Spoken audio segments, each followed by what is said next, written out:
sampai seberapa jauh Jessica bisa cepat memulihkan untuk bisa berbicara secara terbuka.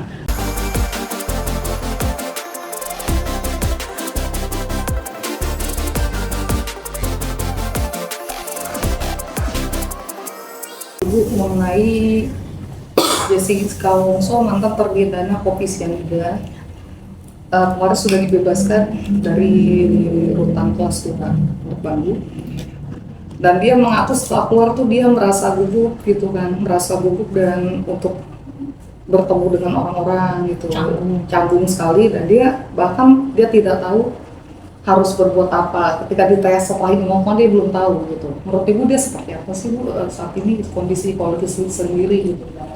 Kita bayangkan seseorang yang tiba-tiba pindah situasi, ganti situasi. Jadi di sini ada masalah psikis dari segi bahwa dia tadinya dihukum jadi tidak dihukum atau dibebaskan, walaupun masih harus lapor diri. Tapi ada situasi lain di mana dia biasa di suatu tempat, pindah ke tempat lain, itu biasanya ada suatu kecanggungan.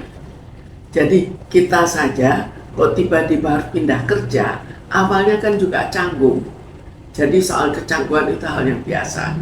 Tapi kok kita lihat dari segi bahwa dia dibebaskan, ini ada persoalan bahwa dia kan sebelumnya dihukum.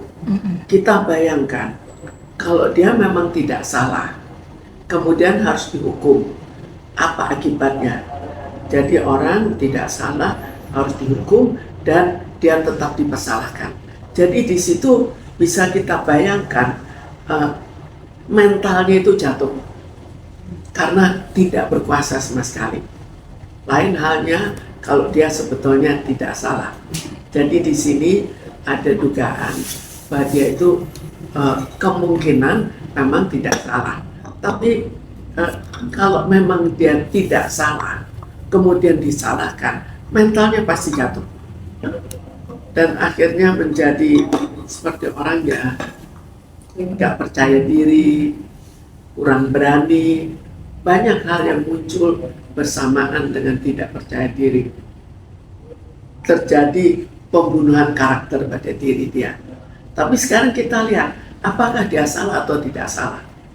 Kan dia sudah membuktikan adanya manipulasi di CCTV, dan dia terus saja minta PK dan tidak mau meminta pengampunan. Jadi di sini dia yakin sekali dia benar. Tapi seharusnya kalau secara hukum, kalau memang ada bukti baru bahwa CCTV-nya palsu, seharusnya dia bolehkan PK, tapi tidak boleh lagi PK. Jadi kira-kira bagi dia jelas suatu kekecewaan yang luar biasa, dan dia lebih baik tidak dipenjara daripada dipenjara, tapi tetap tidak puas karena dia ingin bahwa ini bisa dibuktikan siapa yang salah. Dia ingin jika orang lain salah, orang itu juga harus merasakan penjaranya, bukan hanya dia, apalagi jika dia tidak salah.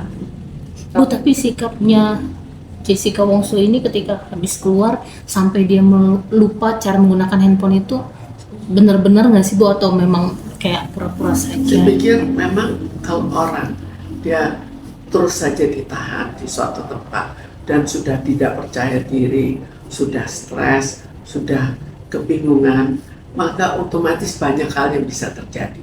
Tapi ini akan kembali secara bertahap. Sama seperti seseorang yang tiba-tiba dia pindah kerja, tapi kerjanya di luar negeri.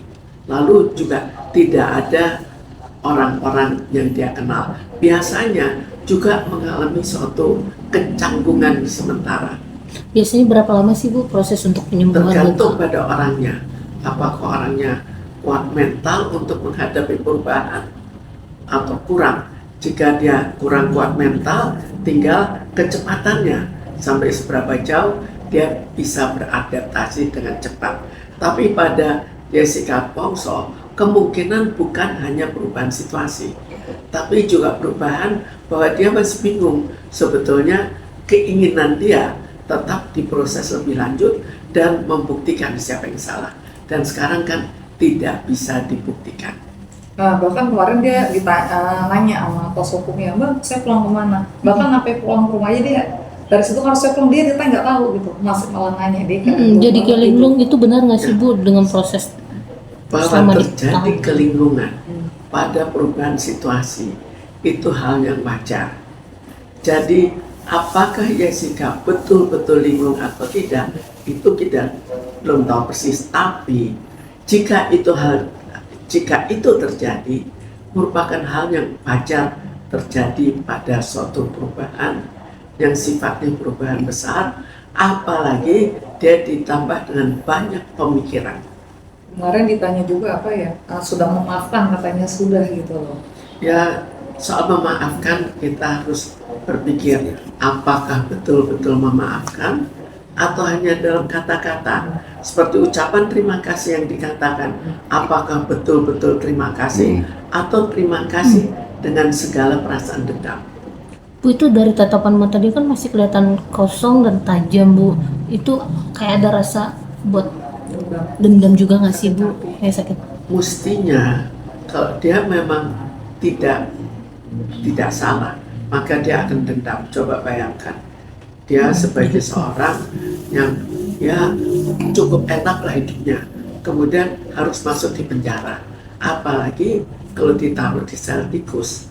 Kan kita bayangkan suatu penderitaan yang besar sekali bagi dia. Waktu juga gini, kemarin ngomong gini, sebenarnya dia itu kan banyak yang bertanya kenapa kan itunya jauh banget, kan 20 tahun ponisnya, tapi hanya menjalani 8 tahun. Kata Bang Oto itu ada novum, ketemu novum yang harusnya kalau waktu itu barang bukti itu ada saat persidangan yang sebelumnya dia nggak salah, cuma karena ini novumnya baru diketemukan karena disembunyikan oleh seseorang. Sebetulnya novum itu kan sudah diajukan, tapi akhirnya tidak berhasil. Akhirnya ketemu, nggak tahu apakah ketemu novum berikutnya. Tapi kalau memang ada sesuatu, ada novum, dan novum itu adalah pembuktian bahwa CCTV-nya itu palsu, maka paling tidak harus dilanjutkan. Bahwa akhirnya nanti ternyata bahwa tidak palsu, yaitu soal lain. Tapi bukan ini tidak dilanjutkan. Dilanjutkan untuk ke PK. Masih ada upaya PK sih untuk saat ini. Ada upaya PK, nanti kan soal PK masih akan dilanjutkan gitu kan, bahkan belum dijelaskan juga kenapa pembebasan gitu juga, kenapa dibebaskan kan, harusnya kan itu aja belum ada setengah dari vonis gitu. Ini yang akhirnya jadi tanda tanya ya, apakah barangkali takut bahwa kalau PK nanti akan terbukti maka dibebaskan. Kalau sudah dibebaskan, apakah bisa PK? Kecuali kalau PK seperti yang terjadi pada Saka Tata untuk membuktikan bahwa dia tidak salah, PK untuk membersihkan nama baik dia. Tapi PK untuk hukuman rasanya sudah tidak bisa, tapi ya hukumlah yang menentukan. Tapi kalau kita lihat sifatnya, sifat dari J.K. Wongso sendiri, yang dulu dia tidak mau meminta maaf demi untuk mendapatkan keringanan, maka orangnya cukup keras untuk membuktikan siapa yang benar. Dan kemarin itu kan soal apa ya, saya bukan itu PK, itu rehabilitasi nama baik maksudnya kan, Pemulihan nama baik. Nama baik ya. Pemulihan nama baik bisa PK. Jadi bukan untuk salah tidaknya ya, sebetulnya mirip juga ya, akan pembuktian nama baik. Bisa dikatakan nggak sih yang dia terlihat linglung karena dia harus menghadapi masyarakat yang pro kontra sama pembebasan? Jelas bagi dia, jelas suatu tantangan yang cukup besar ya. Jadi di sini banyak juga sebagian masyarakat akan menilai ya dia tidak salah. Dilihat dari beberapa peristiwa dia tidak salah, dan sudah ditemukan novum baru, novum ya CCTV-nya sebetulnya dimainkan. Kenapa kok tidak bisa PK? Itu juga sudah suatu tanda tanya. Tapi sebagian masyarakat mungkin berpikiran, oh jangan-jangan dia bayar. Bu, dibutuhkan juga nggak sih Bu untuk Jessica Wongso ini untuk pemulihan mentalnya, kayak terapi dari psikologisnya atau seperti apa gitu, saya dia bebas keluar dari lapas? Kelihatannya kalau sudah pada taraf yang terjadi sekarang ya, kelihatannya dia perlu karena orangnya juga cukup keras, walaupun dia stres cukup besar, cukup berat. Biasanya dampak yang didapat kalau dia memang memendam gitu bisa Jelas. lebih ini lagi nggak sih Bu Kita bisa membayangkan? bayangkan ini kan akhirnya pembunuhan karakter, orang dimasukkan tidak salah, akhirnya apa yang terjadi kan dia juga mungkin kalau ada kesempatan seperti yang terjadi pada Vina maka dia muncul kembali, tapi kalau tidak ya tetap menjadi orang yang hanya merasa diri sebagai orang yang sangat kecil, yang tidak berkuasa.